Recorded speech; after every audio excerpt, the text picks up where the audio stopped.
Sweeney brought up something good that I was thinking about is like seeing relationships, and we used to do this all the time before, seeing it like a business. And just like Sweeney said, is that the people who make it successful, everybody only sees the success. They only see the good. Divorces don't just happen. Right. Something went wrong. Right. And if we would take the time to study great marriages and great relationships, what are they doing to have a great marriage? Then study the ones that failed. Yeah. Yeah. This is business. Right. You know what I mean? Right. What happened to Blockbuster? Let's study it and figure out they should have bought Netflix. Let's not do what they did. Who's winning? Let's do what they did.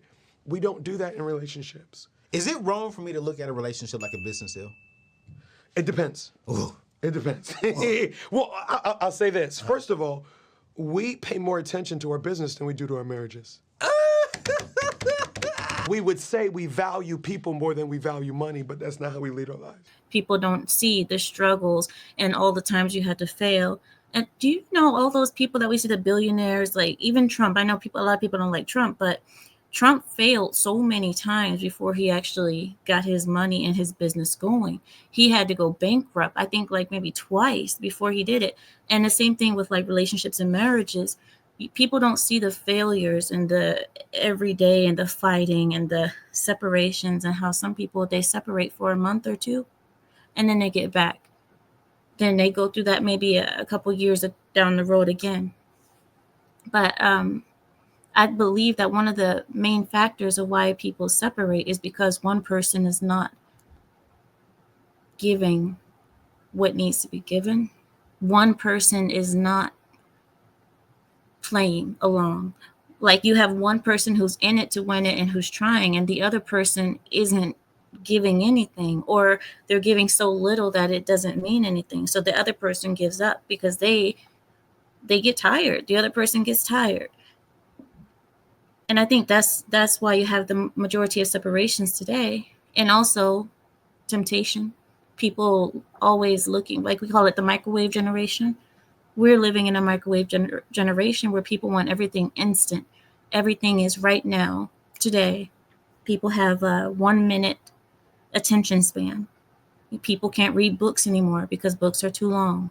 It's too much, too many paragraphs. Give it to me in a video form in 5 minutes. That's all people want. They want it now, fast. And that applies to relationships too. Relationships are long. It's not a week. It's not 2 weeks. It's years. And years is a long time. It's like a paragraph. It's annoying. It's boring after a while. I get tired. I want something new. I want something fresh. And then you have the social media relationships that people think is so perfect, but all you see is the successes. You never see the bankruptcies that people are going through in their marriages or their relationships. You don't see the bankruptcies. You don't see the saving the money fights, the children. We're tired of the children, or we want children we don't have. Like all of these things, you don't see it.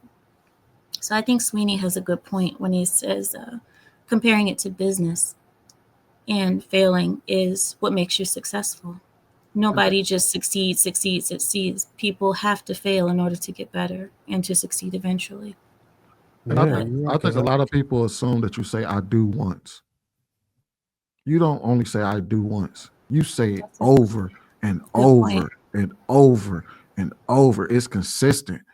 You have to keep reminding yourself, "I do. I do. This is what I want. This is what I chose. This is what I'm here for." Because if you don't, the moment you say "I don't," and you start saying that consistently, that's when you start to see it fall apart. And I do understand that there are some things that happen that is the worst part of the Bible. You know what I mean? Like Kevin saying, he said the worst parts of the Bible. We get that. We understand walking away for that.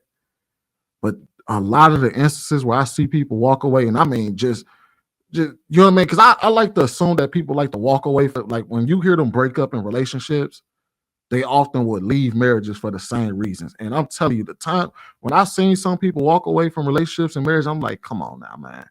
If all y'all needed was 2 people to come talk to y'all, that could have probably got y'all through that. That could have helped y'all through that instance where y'all felt that y'all lowest, that your back was against the wall.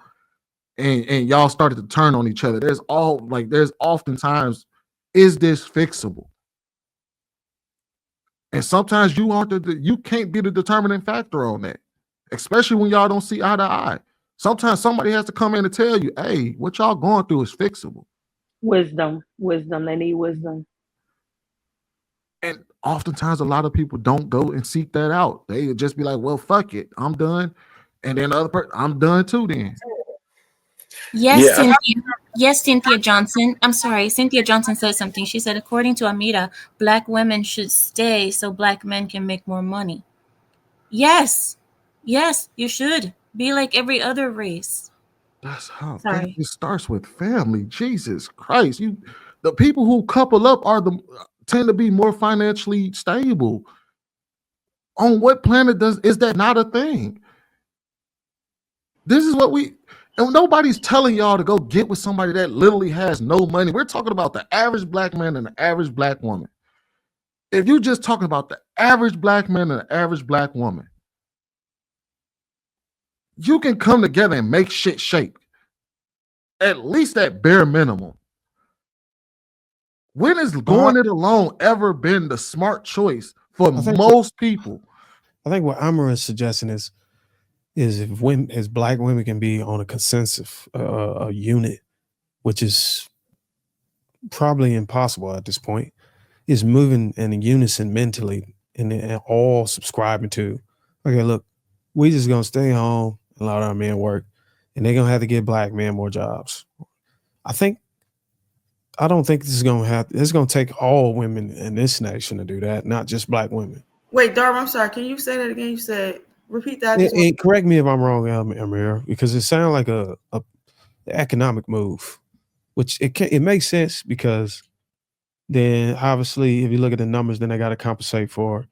Actually, would lower a lot of. It would make things that are so expensive wouldn't be so expensive. So it kind of makes sense.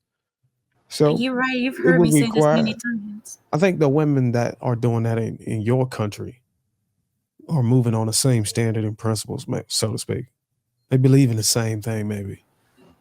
I think the problem with the women here, we're all individual. We can believe whatever we want. It's so liberating, and you can just choose whatever you want to believe in, and there's no penalty for it.